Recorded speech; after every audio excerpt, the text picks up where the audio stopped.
Уважаеми зрители, здравейте от стадион Георги Аспарухов. Моето име е Петър Хераков и заедно ще проследим матча от 10-я кръг на група между Левски и Локомотив Пловдив. Ето ги всъщност и съставите на двата отбора. За Левски на вратата е Пламен Илиев с втори номер Дъсни Мюлдер, трети Ромейн Елиса, четвърти е Станислав Ангелов, девети Жоао Сила, 16-ти Кристовал Рамос, 19-ти Базил де Карвалю, 22-ти Илиян Йорданов, 25-ти Даниел Димов, 28 номер Нуно Пинто и номер 45 Владимир Гаджев. Има промени в отбора на Илиян Илиев, няма как да няма след не особено добрата продукция. Миналата седмица Жоао Сила получава титулярното място, Марсиньо остава на резервната скамейка. Освен всичко останало, Даниел Димов ще играе. Големия въпрос е дали обаче ще бъде централен защитник, което изглежда доста вероятно на този етап, за да може Станислав Ангелов да си партнира с Владимир Гаджев в средата на терена. Всъщност Илиян Йорданов ще го изпълни. Той започна на сезона с Локомотив Пловдив, но след това бе освободен от железничарите. Разписа се още в своя дебют за Левски. Центрирането не е изчистено. Добра е тази възможност да бъде открит резултата. В крайна сметка удар на Ромейн Ели, но над гредата. Първо опасно положение, още в третата минута. Иван Господинов даде указания, стена ще има. Трима човека вече в нея, го и сигнала на арбитър за изпълнение. Силен удар! Греда! Има и съдийски сигнал, нарушение в атака. Жоао Силва ще се да щупи гредата в 5 минути с този страховит содър от пряк свободен удар. Йордан Господинов закъсня със своята намеса. Стената също не свърши кой знае колко добре работата си, но късва тази ситуация за футболистите на Локомотив Пловдив. Йорданов. Пинто го дублира по фланга, получава топката на Нуно Пинто от центриране. Базил де Карвалю не сумя да играе с глава, сега го направи. Направо в ръцете на Йордан Господинов. Де Карвалю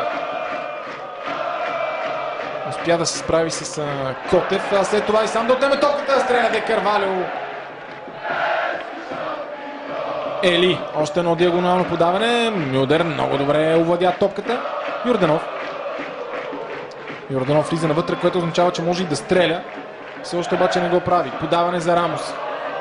Малко по-дълго дете отколкото трябваше, но Рамос все пак настигна топката, центриране и той изглежда доста силно високо. Мюлдер връща топката в опасната зона. Там намеса на Златински, който избива въгъв удар. От тази страна явно ще изпълнява Гаджев. Ето го и центрирането. Базил де Карвалю остава топката. Господинов избива добавка и резултата е открит. 33-та минута. Ромейн Ели бележи първия гол за Левски. Като че този натиск на сините най-накрая доведе до логичен и желан резултат, разбира се.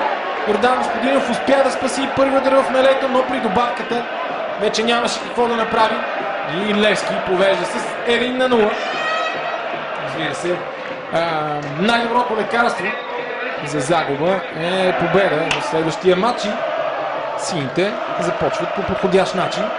Така че наистина доста дълго време трябваше да намерят ключ към вратата на Локомотив Пловдив.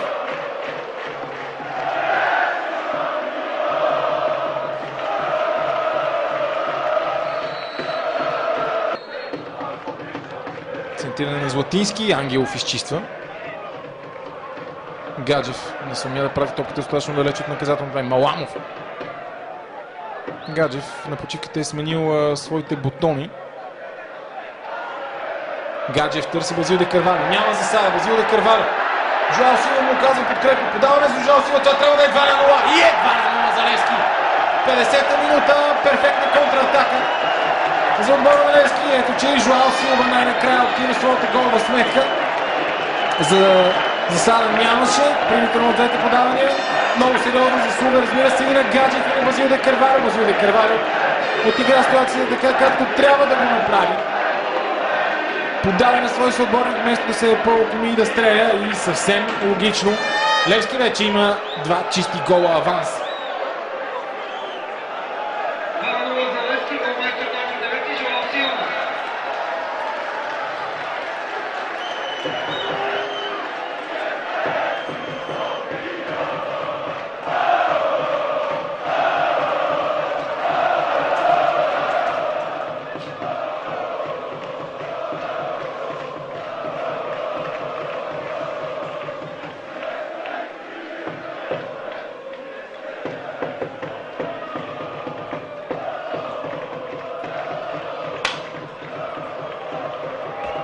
Вляво е Маламов. Добре разиграха тук гостите. Диего в наказателното поле и това е гол в полза на Локомотив. Играчите на Локомотив Пловдив наистина опитват да пренесат малко повече сили в предни позиции, но пък така освобождават доста пространства пред своето наказателно поле. Йорданов сега може да се възползва. Връща назад към точката на Дуспата. Рамос ще стреля! И Господинов спасява. Отлична възможност бе това за Левски да вкара. Прекрасно подаване нали, към Гаджев. Рамос тръгва вдясно към него, насочено подаването. Рамос наказателното поле за Базил де Карвалио. И няма гол. Още един невероятен пропуск на сините. Базил де Карвалио сам някъде на около 7 метра от гол линията вдигна топката над гредата. Иначе прекрасна бе тази атака. Всичко би дава просто. Подготви се още една смяна. Той ще бъде обаче в отбора на Локомотив. Димо от Танасов, 33 но се готви да влезе сега. Преди това обаче атака за Левски. Ангелов наказателното поле. Опитва да прехвърли Господинов. И го направи, но цели вратата. Марсини успя по някакъв начин да играе с топката, не обаче да намери Базил де Карвалио. Сега вече това се случи. Гаджев.